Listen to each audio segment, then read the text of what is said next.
Em uma declaração na Escócia, hoje, né, nessa segunda-feira, o presidente dos Estados Unidos, Donald Trump, disse que discordava da avaliação do primeiro-ministro israelense Benjamin Netanyahu, na qual afirmou que não havia fome no enclave palestino, né, Síria?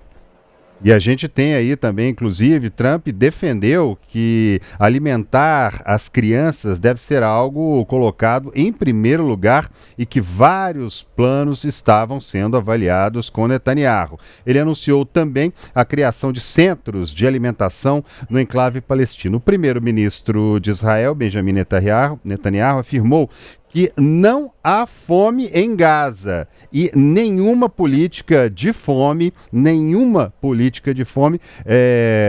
poderia atrapalhar ou mudar a situação ali. As afirmações acontecem em um momento de pausa de 10 horas em parte do confronto para ajudar a população local. Vamos ouvir o que disse Benjamin Netanyahu. A ONU está criando uma desculpa e uma mentira sobre o Estado de Israel, dizendo que a ajuda humanitária não é permitida, mas ela é permitida. Existem rotas seguras, sempre existiram, mas agora elas são oficiais. Não haverá mais desculpas. Continuaremos lutando, continuaremos agindo até atingir todos os nossos objetivos militares, até a vitória total. O presidente americano também disse que a União Europeia vai enviar mais ajuda para Gaza. Pois é, Trump também disse que duvida que o Hamas liberte os últimos reféns israelenses mantidos em Gaza, pois eles estão sendo usados como escudo humano. O primeiro-ministro de Israel, Benjamin Netanyahu, afirmou que a guerra na faixa de Gaza vai continuar até a vitória completa, apesar das medidas tomadas pelo país para permitir a entrega de ajuda humanitária no território palestino. O exército israelense anunciou uma pausa diária nas operações em algumas áreas de Gaza, além da criação de novos corredores para ajuda humanitária. Caminhões carregados com suprimentos começaram a seguir para Gaza, saindo do Egito, de acordo com uma emissora ligada ao governo egípcio. As medidas vêm em meio à pressão internacional em razão da crise humanitária vivida pelos moradores de Gaza. A gente volta a falar com o professor Vitélio aqui para saber como é que está essa situação lá. A gente está chegando num momento também bastante complicado na região ali, em que o mundo inteiro está percebendo os absurdos que estão sendo cometidos lá, com gente morrendo de fome, imagens rodando o mundo inteiro, né, professor? Exatamente isso, André. O que acontece? Israel tem direito de se defender do ataque terrorista do Hamas, que matou 1.200 pessoas e fez 251 reféns? Tem direito. Mas essa defesa, ela não é ilimitada, ela tem que seguir o direito internacional. A fome como instrumento de guerra é uma violação do direito internacional, é um crime de guerra. Deslocação forçada da população também é um crime de guerra, Israel faz isso abertamente. O Hamas comete crimes? Comete.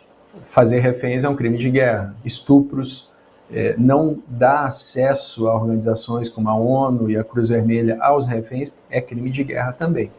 Os dois lados cometem violações. E nesse momento existe uma discussão dentro de Israel sobre o que o Netanyahu está fazendo. Então, os próprios israelenses, mais de 70% da população, são a favor de que essa guerra termine com a entrega dos reféns, que é o que o Hamas pede, que se entregar os reféns a guerra acabe. Ainda tem 49 reféns, desses 49, 20 estariam vivos, os restantes seriam corpos que Israel quer sepultar de acordo com a fé israelense. A questão toda aqui é que existe uma discussão, inclusive dentro do parlamento de Israel, sobre a legitimidade do que o Netanyahu está fazendo. O Netanyahu está correndo o risco de ser derrubado, inclusive pelos ortodoxos, porque ele está convocando religiosos para irem à guerra. Então, se ele fizer isso, ele perde a base de apoio no parlamento. O parlamento é um sistema em que o parlamento, né, que a Câmara, só tem uma Câmara, não tem um Senado, indica o primeiro-ministro. São 120 assentos, o Netanyahu está na margem dos 60 assentos nesse momento. Agora, por conta das ações do Netanyahu, Israel tem perdido apoio de países considerados aliados. A França, por exemplo, o Reino Unido, existe uma discussão apresentada na União Europeia hoje de que Israel sofra sanções como essas que são aplicadas contra a Rússia. E essas sanções seriam de países aliados. Então, a gente está falando da suspensão de Israel do programa Horizon Europe. É um programa que acabaria prejudicando especificamente as startups israelenses especializadas em tecnologias emergentes, como inteligência artificial, cibersegurança, drones, porque essas tecnologias podem ser utilizadas tanto para fins militares quanto civis, tem fins duais. E hoje teve uma discussão na ONU sobre o reconhecimento do Estado palestino. Veja, André, dos 193 países da ONU, 147 reconhecem o Estado palestino, é 75% dos países da ONU. A maior parte do mundo acredita que essa guerra só vai acabar com uma solução de dois estados, o Estado israelense e o Estado palestino. Agora, o Hamas é contra a existência de Israel e o Netanyahu é contra a existência da Palestina, André e Síria. Pois é, agora uma questão que me vem à mente aqui, exatamente foi isso que o senhor falou. O que a gente pode imaginar como um ponto final para esse confronto todo? A gente tem alguma perspectiva de que a gente possa ver um final desse confronto a curto, médio ou longo prazo? Ou do jeito que está agora aqui, a gente pode esperar por muitos anos tudo isso continuando? No curto prazo não tem perspectiva. As negociações que estavam sendo feitas no Catar acabaram, né? Israel e os Estados Unidos se retiraram. O Steve Witkoff, que é um negociador dos Estados Unidos que estava no Catar, afirmou que o Hamas não negocia de boa fé. Agora, veja, o Trump está discordando do Netanyahu. Está dizendo, não, na verdade tem gente morrendo de fome, sim, é uma discordância pública do Netanyahu. E Israel, nesse momento, autorizou novamente que mantimentos sejam lançados por meios aéreos sobre a faixa de Gaza. Uma discordância, um racha entre o Trump e o Netanyahu pode impor uma realidade que o Netanyahu não quer enfrentar, de realmente fazer uma negociação para reconhecimento da Palestina.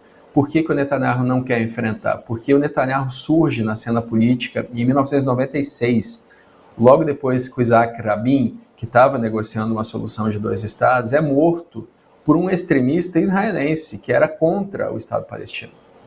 O Netanyahu nunca foi a favor da criação de um Estado palestino, ele sempre se elegeu, as 3 vezes que ele foi eleito e reeleito, a bandeira do Netanyahu foi de que não se pode trocar terras por segurança.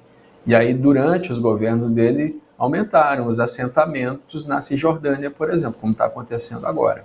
Então, existe uma discussão dentro de Israel, que ainda é uma democracia, inclusive com as Forças Armadas protestando contra o Netanyahu, que sofre 4 processos na justiça, inclusive é o primeiro-ministro da história de Israel a estar no poder enquanto é processado, tem ido a audiências.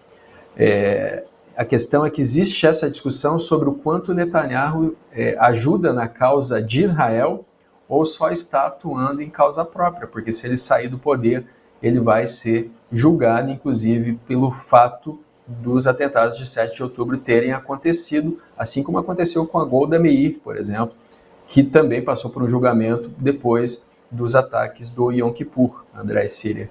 Tá certo. Vitélio Brustolin, professor de Relações Internacionais, mais uma vez, muito obrigada, viu, por nos atender, nos ajudar a contextualizar tudo que está acontecendo aí em relação ao tarifaço e também toda a situação na faixa de Gaza. E até uma próxima oportunidade. Uma ótima noite. Obrigado pelo convite. Até logo.